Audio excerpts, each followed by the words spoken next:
hours after Secretary of State Rex Tillerson called tough new action towards North Korea on Friday. The nuclear-armed dictatorship thumbed its nose at the Trump administration with the latest in a series of missile tests Trump officials say could provoke a military conflict. The test's timing implied an act of calculated defiance by North Korea's 33-year-old leader Kim Jong-un. It came a day before President Donald Trump's 100-day mark, and less than 24 hours after Trump warned of the potential for a major conflict over Kim's expanding nuclear capability. The message seemed to be that 2 weeks of saber-rattling, which included military deployments and a visit by Vice President Mike Pence to the North Korean border, so they can see our resolve in my face, had failed to intimidate Kim. The test, which was North Korea's 9th since Trump took office, also underscores for Trump officials how hard it will be to halt and then reverse North Korea's nuclear and missile programs before they can threaten the U.S. mainland. Despite the talk of potential U.S. military action against Pyongyang in recent days, Tillerson finished the week with an emphasis on diplomatic and economic efforts similar in kind to ones pursued by the Obama administration.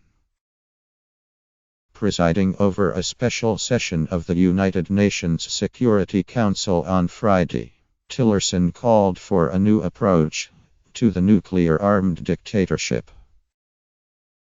In light of the growing threat, the time has come, all of us, to put new pressure on North Korea to abandon its dangerous path, Tillerson said.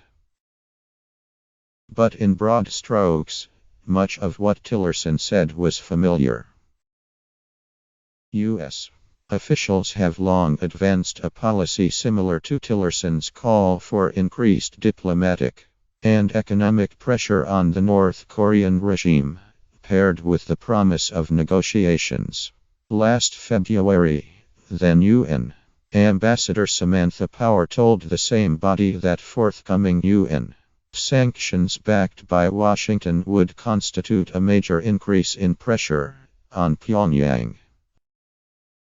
Tillerson also asserted a willingness to counteract North Korean aggression with military action if necessary, while adding, "We much prefer a negotiated solution to this problem."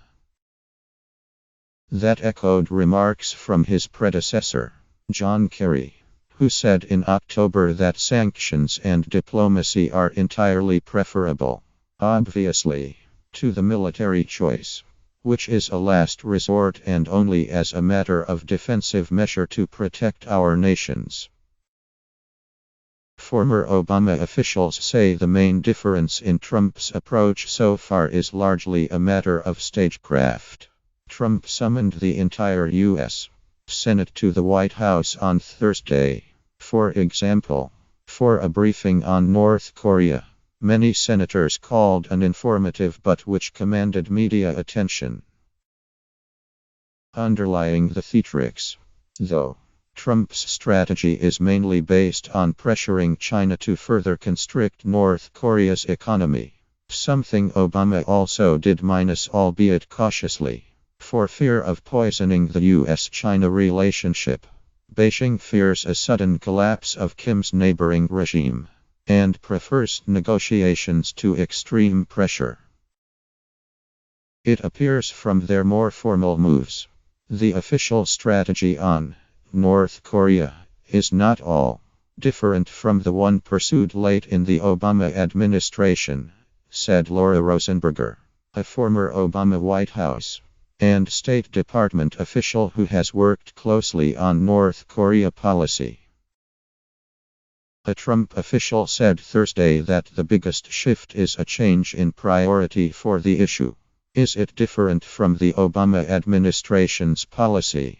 I think it is, in the sense it's the number one security challenge we're facing right now.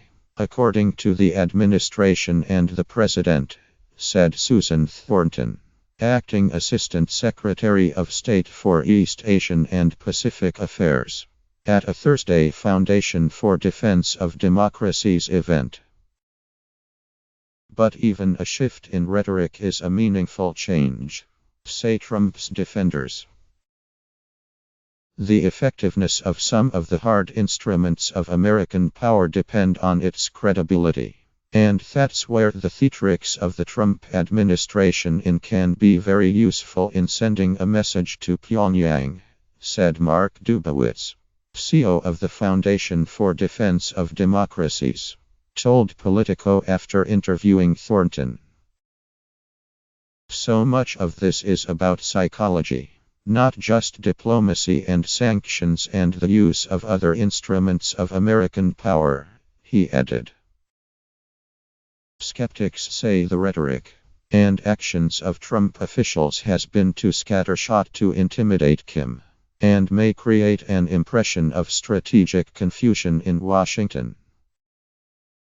Their apparently uncoordinated blustery rhetoric, not attached to specific actions, raises questions about their ability to execute a coordinated strategy, Rosenberg said. It's hardly a surprise that North Korea has moved up on President Donald Trump's agenda. Outgoing President Barack Obama warned Trump in November. The country's growing nuclear program should be his top national security priority.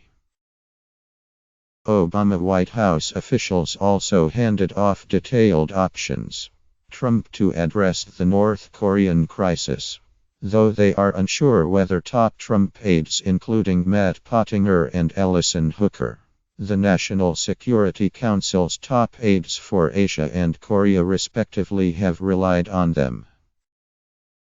Despite Trump's saber-rattling, including his recent declaration, he had sent a naval armada towards North Korea, a statement proved misleading. The risks of even a precision strike on Pyongyang render it unlikely for now.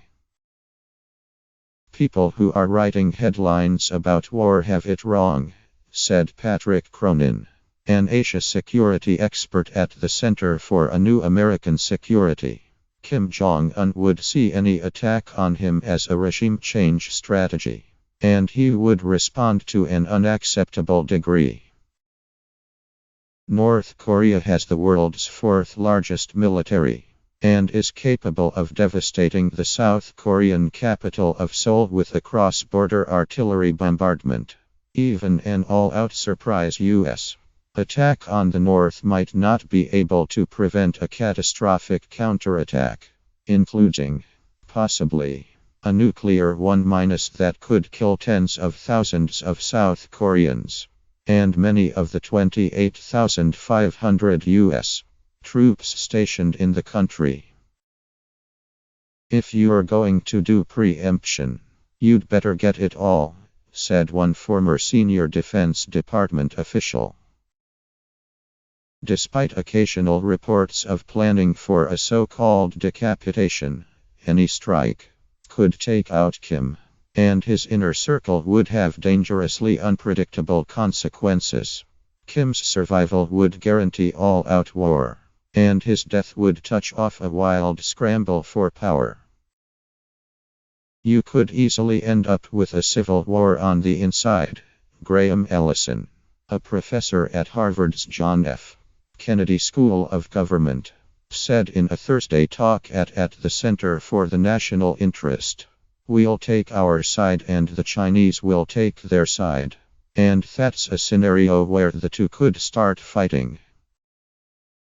Allison added that a military official in the region had told him Kim's overthrow or demise would touch off a vertical track meet between U.S. and Chinese forces racing to secure the country's nuclear weapons.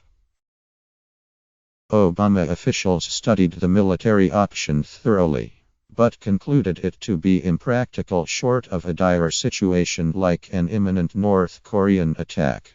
These officials believe that Trump's team has inevitably reached the same conclusion. "This is getting hyped up to look like the prelude to the Iraq War," said John Wolfstall, a former National Security Council director for non-proliferation in the Obama White House. "People are over-interpreting the language from the Trump administration." Some former Obama officials were struck by Tillerson's acknowledging in Thursday NPR interview he would consider direct talks with Kim's government. Tillerson was responding to a question, and it was not clear whether he was reflecting considered policy. Even if it did represent policy, it would not be unprecedented, an Obama administration special envoy, Stephen Bosworth, held 3 rounds of talks with North Korean officials in Obama's first term.